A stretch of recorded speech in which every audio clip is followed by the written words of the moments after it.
Hello there teachers, welcome to this segment where we'll be looking at quadratic equations and the connections we can make to the concept of area, and we're going to move from area to quadratic functions and show that there is a special relationship there with specific points or special points that are on that particular graph of a quadratic function.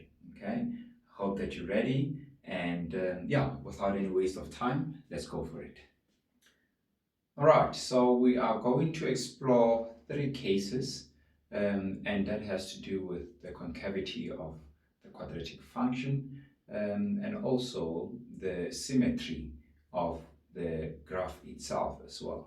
So we're going to start with case 1, where we have ax squared plus bx plus c equal to 0, and we have a being greater than 0, meaning that the coefficient of x squared, our leading term, is positive, and the coefficient of the leading term always gives us the concavity. So if it's positive, we have a graph that will be concave up when we sketch it, right? Here is an example of that. We have x squared plus 3x plus 2 is equal to 0. So in my previous video, I did demonstrate how we use the factor theorem to find the factors of this quadratic trinomial here. So I won't do that again here. If you have not watched that, I ask you to please watch it so that you see how these factors come about. Okay, so what will be the solutions for x? X equal to -2 or x equal to -1. I also created that connection where we can talk about the area of a rectangle, right? To say actually the product of these factors represents a product of dimensions, a length times a breadth, right? In a rectangle, which is our polygon right here, okay? And that side is x plus 2, which is our length, and that side is x plus 1, which is our breadth. What did we say? The product of the dimensions, which are the factors, represents the area of this rectangle, length times breadth, length times breadth. But what the equation then tells us is that this area is equal to 0. So we have the area here being equal to 0. Physically, what does that mean? It means this polygon does not exist.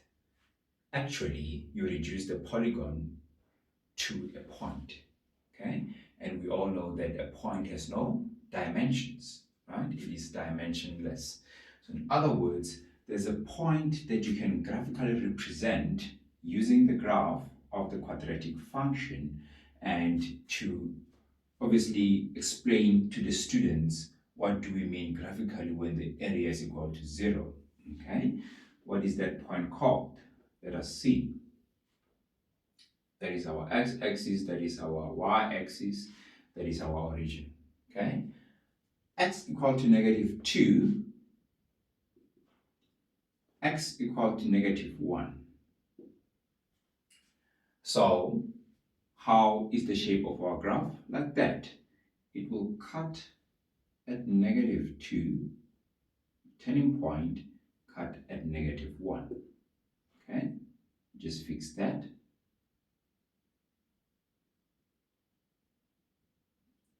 So that is just a sketch, and it looks something like that, right? Where the y-intercept will be a +2. So what are we saying here? The area is equal to 0, and that happens when x is equal to -2. Take a look here. -2 is the additive inverse of 2. And also, the area is equal to 0 when x is equal to -1. Again, take a look. We use the additive inverse of 1, and hence we get 0, right? So this point, -2, 0, and -1, 0, represents for us the x-intercepts of the quadratic function. And that is what you have done. You've reduced this polygon to a point, and that point is at -2 on the x-axis, also at -1 on the x-axis. And they both are x-intercepts of the quadratic function. So basically, this is the connections that I wanted to present in this first case to show how do you move in your explanation from expressions to equations, having 0 on the right hand side, and what it physically means, or how can you quantify, your solutions in terms of area, in terms of functions. Okay, what you can explore in class is this. What about this case? If I multiply everything by -1, -x squared minus 3x minus 2 is equal to 0 will result. Okay, and that can be a class activity that you do with your students to also end up sketching the graph and seeing the relationship between this graph and the new graph, and also talking about function notation, perhaps also moving in the direction of inequalities, okay, because then this becomes the basis for the discussion, and also transformation of functions, because this looks, almost like that. It's just a change of signs or operations that are there between the terms. Okay, so this takes care of the first case. Let us look at the second case.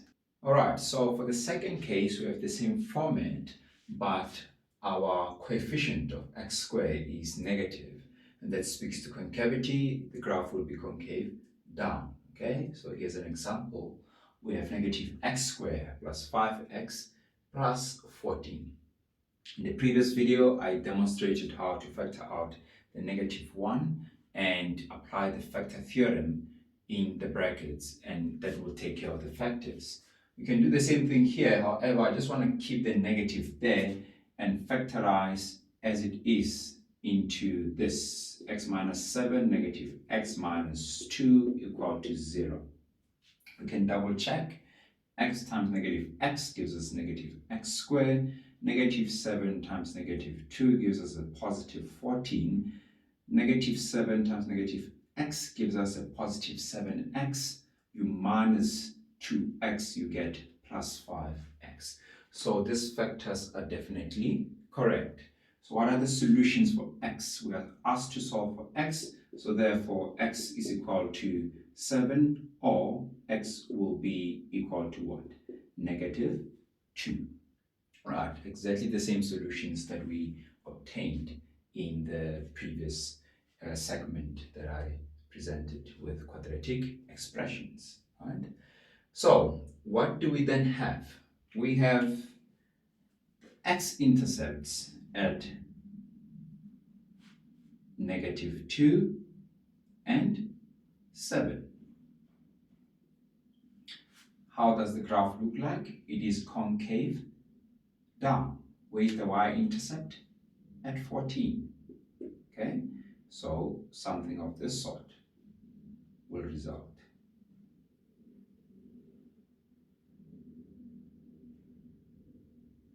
Okay, so that is a parabola that takes care of the graphical meaning of this equation, where the area of that polygon, you remember the rectangle, okay, is reduced to a point, and that point is obviously the x-intercepts. And as I said before, points are dimensionless. Okay, so that's where we are. You can do the following as a class activity: multiply everything by -1 and ask the students to do this. X squared minus 5x minus 14 is equal to 0. Let them solve for x there, draw the resulting graph, and investigating any similarities and differences that exist in there, which speaks to transformation of functions, and also becomes the underpinning topic for inequalities, function notation there, and it will help them to understand it much better. Okay, if that or if this is the approach that you take. All right, so this takes care of case 2. Let us go to the last case where we remove the middle term in the expression. Let's go for it. Okay, so case 3 has the format ax squared plus c is equal to 0. So it is ax squared plus our constant equal to 0. We're just going to look at the concave up situation, and this is the example. X squared minus 16 is equal to 0. Okay, so what would be the solution of x here, or solutions for x? Obviously, you can see this as a difference of two squares, and applying the factor theorem here, you explore different factors here. 16 over 1 ratio plus or minus 16 plus or minus factors of 16, 8 plus or minus 4 plus or minus 2 plus or minus 1. 1 and 2 won't work. It is the 4 that will work. 4 squared is 16 minus 16, you get 0.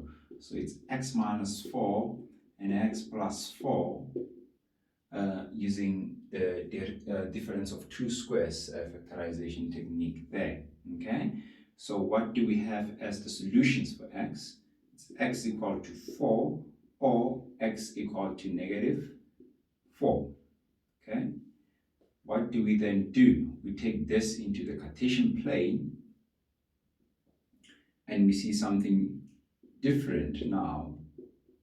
What do we see? The x-intercepts are equidistant from the origin. And how does the shape of the graph, orientation of the graph look like? Looks like that.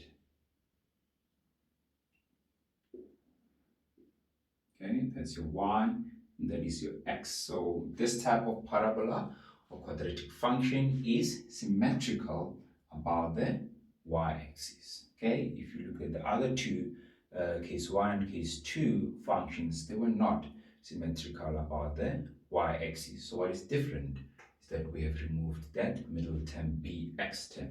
So already you know that that bx term serves the function of horizontal shifts in the graphs that you end up drawing for that given quadratic function.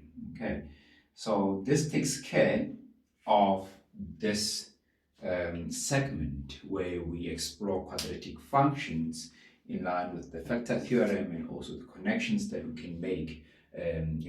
What you can then do as a class activity is to give your students another difference of two squares type of equation, such as the following. What about x squared minus 49 equal to 0? Okay, let them sketch that one and see what properties results from there. Or you can stick to this one and say, let us see the relationship in terms of having negative x squared plus 16 equal to 0 graphically, in terms of it being concave down, and spot any similarities and differences there. Okay, so this takes care of our installment of quadratic equations and factor theorem, as well as applications and connections thereof. Thank you very much for tuning in. See you in the next segment. Keep well.